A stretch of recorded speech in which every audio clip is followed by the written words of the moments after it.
Broads Media.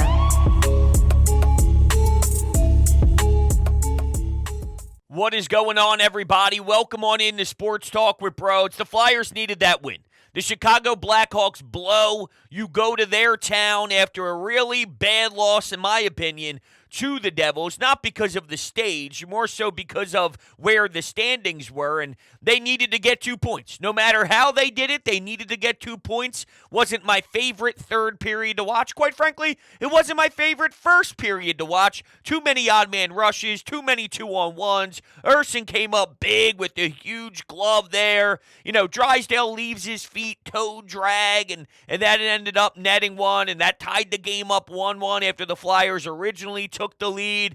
But you had to grab 2 points, and that really is the moral of the story. And now you see a New York Rangers team Saturday afternoon, and that's a big one too. It's a big test, and I want to see what this crew is made out of, especially with the Morgan Frost, Travis Konechny, Joel Farabee line. Hey, if John Tortorella doesn't like it, I mean, come on, man. That's the most John Tortorella answer ever. Too lateral. I mean, TK is just busting his ass, barely any energy left. He almost stumbles, which made the actual Chicago Blackhawks sort of hesitate in the neutral zone. He pushes forward, does a little backhand forehand, rips it off the post and in. Mwah! That was so sexy. Mwah!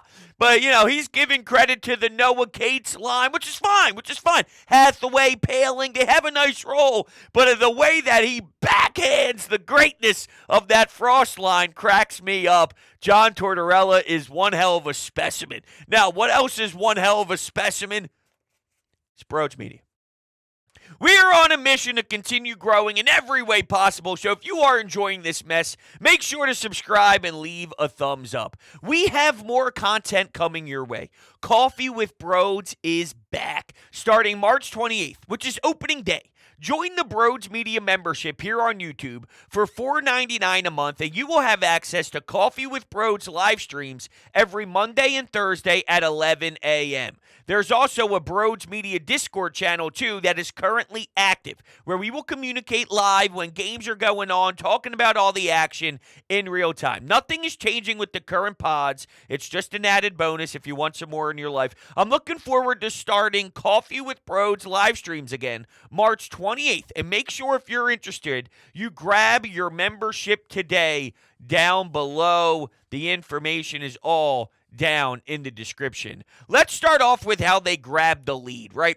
Because Travis Sanheim takes a shot from the point. You think it actually hits Konechny on the backside, but it ends up redirecting off the stick of the defenseman there, and you go, oh, wow, what a lucky bounce. Oh, wow, you put pucks on net, and good things can happen. You never know the trajectory after it gets by 1-2 guy. Maybe it bounces off of a shin pad. Maybe it bounces off of a skate. But the reason why it's not lucky is because go look at the way Joel Farabee worked his damn ass off along the boards, winning puck battles, utilizing his body well. He beat 4 guys. Now, if I'm on the Chicago Blackhawks bench and I'm their head coach, I'm pissed. That's going on the film room session, all right? We're getting the red pointer and we're circling all those guys. What the fuck are you doing? What the fuck are you doing? What the fuck are you doing?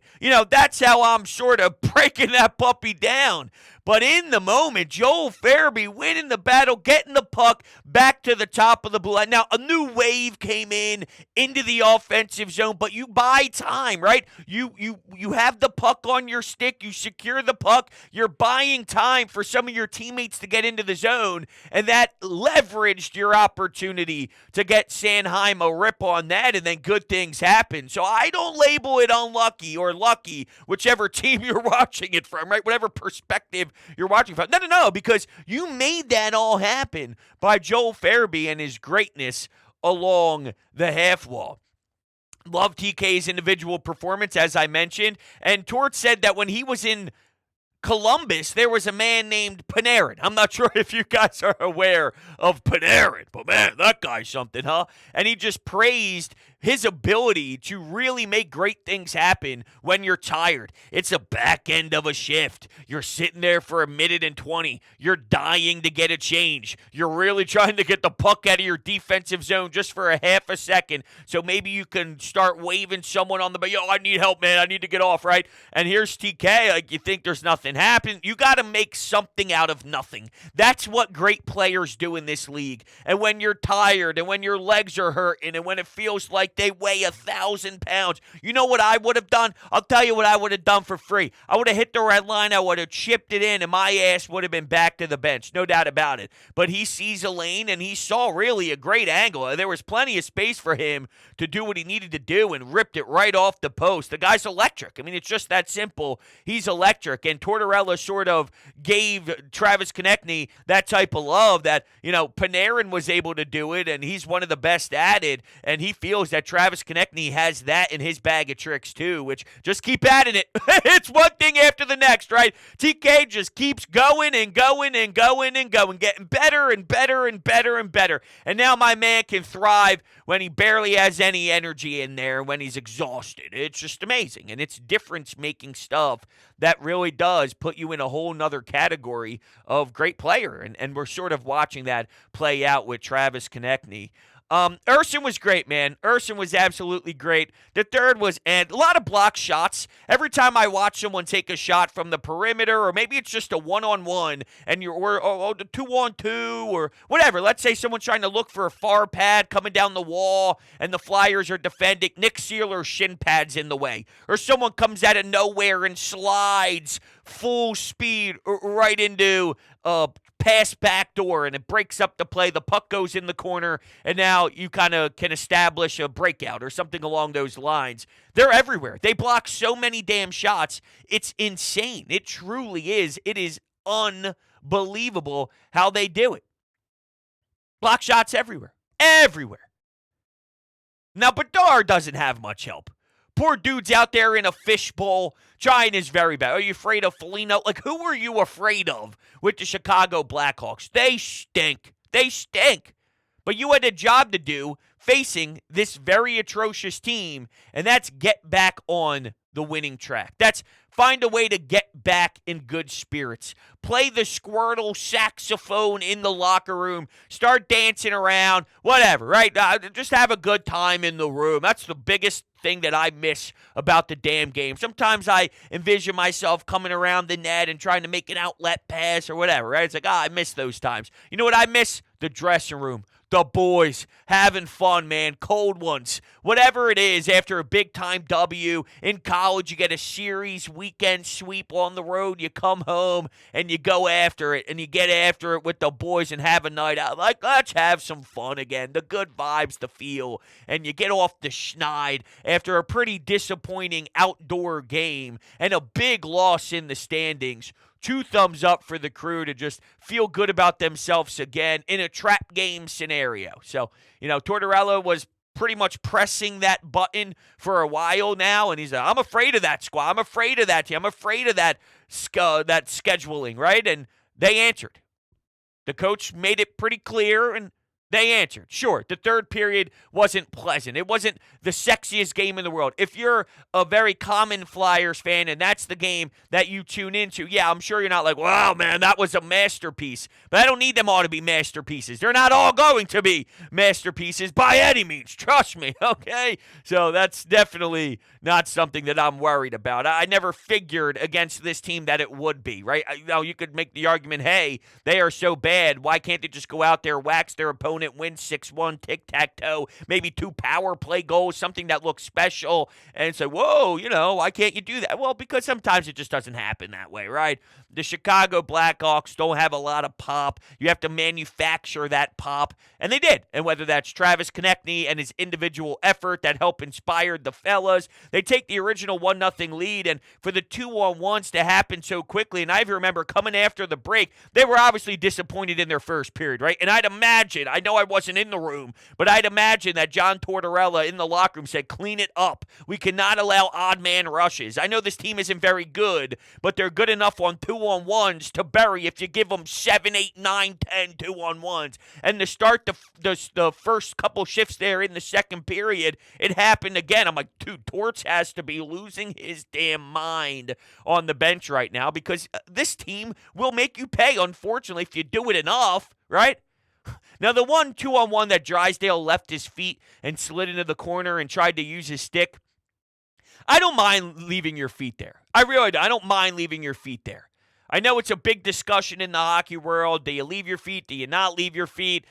It's depending on the 2-on-1. It's depending on the angles. It's depending on the spacing. And that was a fantastic little toe drag to buy some time and all. I didn't mind what Drysdale did there. It was a hell of a play. It was a hell of an effort. And Urson stood tall the majority of this game, and that's excellent. He needed a bounce-back game just from his standpoint, right? And we started to make excuses on, well, maybe there was problems with playing outdoors, and it's very difficult to see the puck. And my debate and my argument back was, well, I didn't see the Devils have that problem, right? Well, I mean, they won the game. They won the game. One goalie had to win the game. They won the game. Why couldn't we win the game? Right? Like, both goalies had to deal with that. I want to win the game. I'm not using that as an excuse. Well, feel good about yourself, Urson. It was a big one. And I've been on the record saying this before about him, and I'll say it again. He's just one of those goalies when it's great, it's great.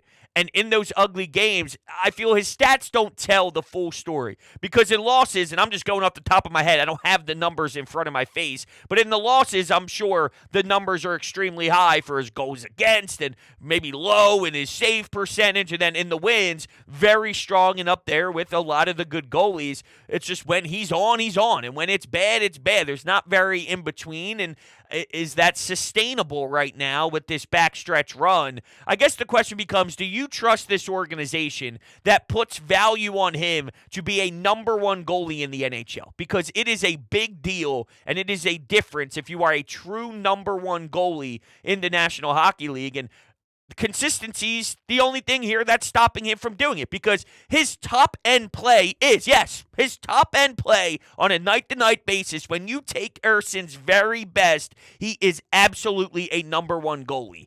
Can he do that night-to-night? Does he have wear and tear? Does he fall apart? Those are the real questions. And sometimes in mid-game, you need to bounce back. In mid-game. You might have a shitty first period, but we're in the playoffs. It's game 3. The series is tied 1-1. This is a big momentum swinger. Hell, let's make it 2-2 after 4, and it's game 5. Think about what the analytics and the numbers tell you about who wins the series after winning game 5. And you have a bad first period. You're down 2-0. The Fly guys score the first shot of the second period, it's 2-1. Are you going to continue to shit the bed, or can you get that glove rocking? Can you make some excellent glove saves? You know players are starting to target you on specific corners. Do you have what it takes to answer the bell? You need to. If you don't, then that's going to stop you from being that number one goalie. And Keith Jones already mentioned some netminders out in Russia. I'm sure they're planting the seed in those areas too.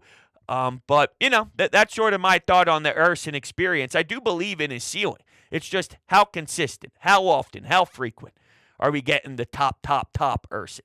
All right, some texts, some anytime hotline stuff. We'll take a call from Amadeo here. Let's hear what he has to say. Hey, nice bounce back. I'll take that any day of the week, especially against the very, very, very, very putrid Chicago Blackhawks. First period definitely wasn't a fan of. Way too many odd man rushes, but they really did settle in as the game went along. Ersson made some really huge saves, so that's a very nice bounce back for Sam Ersson, especially going into the Rangers game on Saturday. Hell, I was even a person that said maybe you should give Ersson the entire week off just to rest. But hey, I'm the jerk off, and I said that, and Ersson proved me wrong today, so I'll take that any day of the week. Been there. But, TK's gross. As always, beautiful snipe, and, just a win that this team needed against an obvious trap game. And what Tort said coming into this, he was scared as hell coming into this game. It was an obvious trap, and they responded to the message, regardless of the sluggish first period. They bounced back, and they regained that 7-point lead on the Devils because they got blown out by the Capitals last night. So I guess you're just back to square one. Still would have been nice to win the outdoor game just because, the point separation would have been even greater. But we'll take those any day of the week. It doesn't matter, how you do it. It matters how many wins you get. And at this point, this Flyers team controls their own destiny. And let's see how they control the rest of the way. This Rangers game is going to stress me the hell out, though. Especially this weekend. Back-to-back in Rangers and Pittsburgh. Oh, God, that is stressful.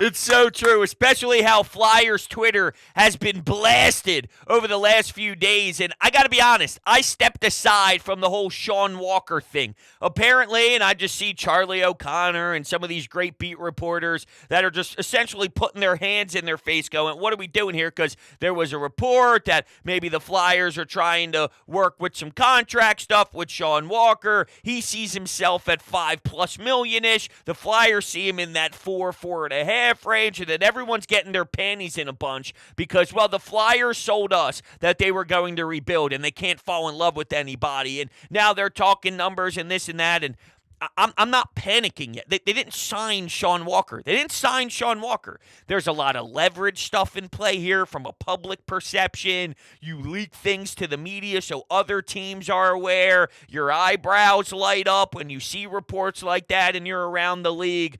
I'm not saying they're planting a seed, but I wouldn't be against thinking that they are planting a seed. Keith Jones and Danny Briere are very, very intelligent. They are very intelligent, and they're not automatically screwing this thing up because there are leaks on numbers. And quite frankly, they'd be doing themselves a due diligence if they didn't let's say they did talk numbers, and they did see what Walker wanted to come in at, what they thought he was valued at, and this and that. Don't you have to? I'm just saying, don't you have to? What if you could sign, and I know this isn't a real option, but you don't know unless you have these discussions, right? What if Sean Walker wanted to sign here for $2 million a year? Would never happen, right? But you don't know that unless you have to just see what every discussion is. That's all. You don't lose anything by that.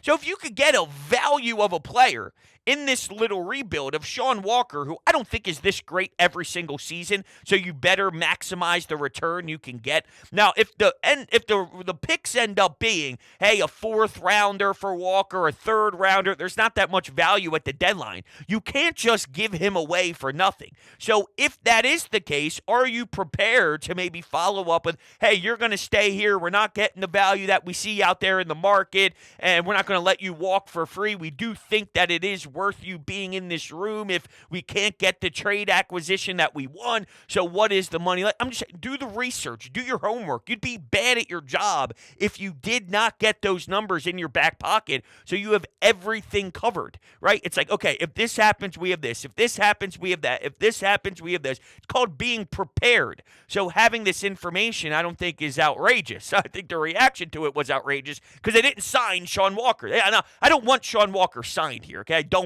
Preferably, you get that. I would take a 2nd-round pick. If you could trade Lotz for a 1st, trade Walker for a 2nd, bring in those pieces. You have Claude Giroux's pick that you got back, and Owen Tippett. What a masterful performance by Chuck Fletcher, who got backed into a corner by Claude Giroux, and it ended up working out in his favor. God bless us, because we needed that big time. But then you're sort of set with a lot of nice picks, and that's my preferred.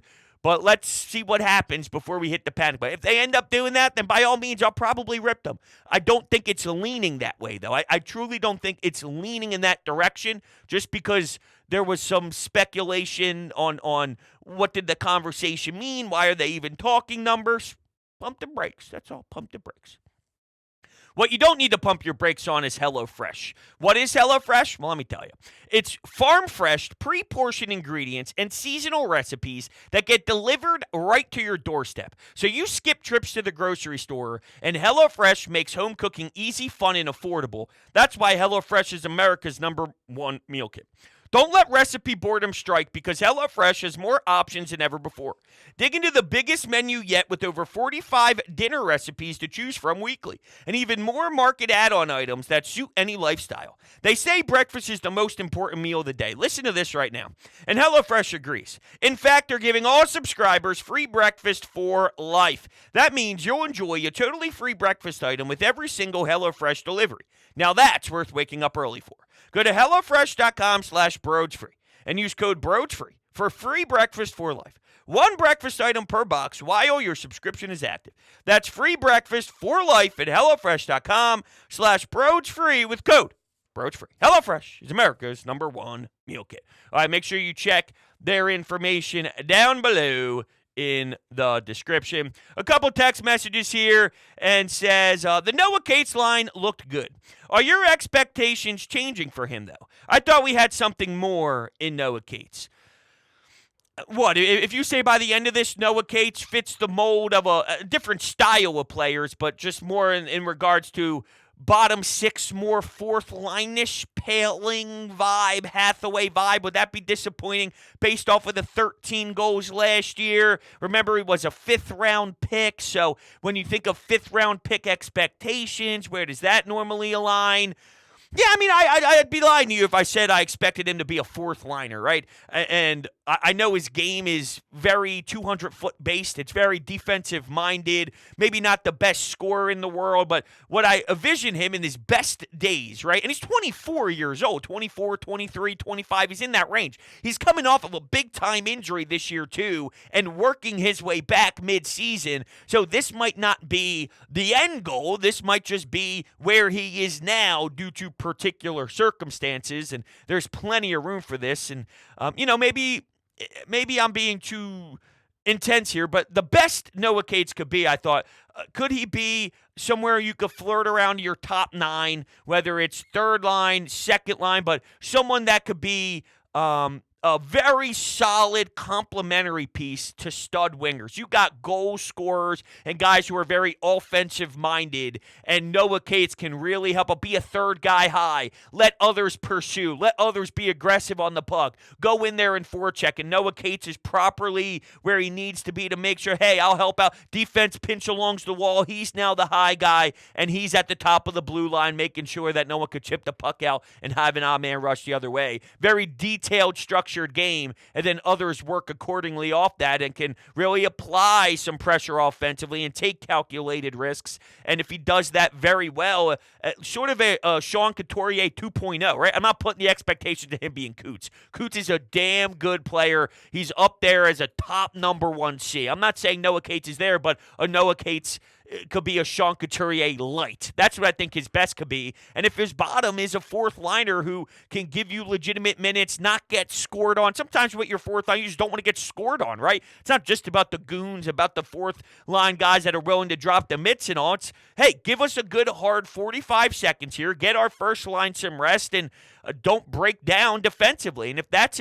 still a damn good role to be in. You draft a fifth-round pick, and that's sort of what he molds himself into. That's not a bad spot to be in either, especially with some youth. Sometimes I don't like the idea of, the 37-year-olds on your fourth line. It's like, let's give us something with some upside here. And, yeah, I mean, I'm sort of in the waiting game of let this guy play out the rest of the season. Let him get an off season under his belt. He went through a lot physically this year, and I'm sure mentally too. I'm sure it's not easy to go through that. But, yeah, I mean, the Couturier line didn't get that much time against Bedard there. I think Couturier, I saw somewhere from Charlie O'Connor, he played about 3 minutes or so matched up against Bedard. So, it's just interesting. So, and another text here says, Broads, you were definitely mad after the New Jersey loss, but the ability to get a win here cannot be overstated. Great win in all caps. It was a great win. It was a great win, and I sure do feel better today than I did after that game, but I don't lie to you, and I tell you exactly how I feel in the moment, and what I was feeling in the moment was you lost a big opportunity on that night, because as Amadeo mentioned, sure, maybe you're back to square one because the Devils lost the game, and we're not going to do this the rest of the way. There's too many games left, right? So it's like when you watch baseball standings, and you're watching the NL East, what are the Braves doing, what are the Mets doing? thing, you can't start that in July. You can't start that in the early stages of August. There's too much time left. Well, there's too much time left right now to do that on a night-to-night basis. But if you were able to beat the Devils and you were able to win tonight, and then the Devils fall in a matchup after your Stadium Series game, think about what you're really doing. You're stretching this thing out, and it's going to come down to the wire, and I'm aware of that. So that's why I put so much pressure on, is because I know this is going to be crazy. This is going to be pretty emotional because the Flyers don't have the skill level to run away with this thing on their own. They just don't. They don't have the ability to score 5 goals a game and just wax anybody. So it's every opportunity is highlighted heavily for me. All right, that's where we're wrapping things up. I appreciate you. Thank you all so much. Love you to death. You know that. We'll be talking very soon. Go Fly, guys.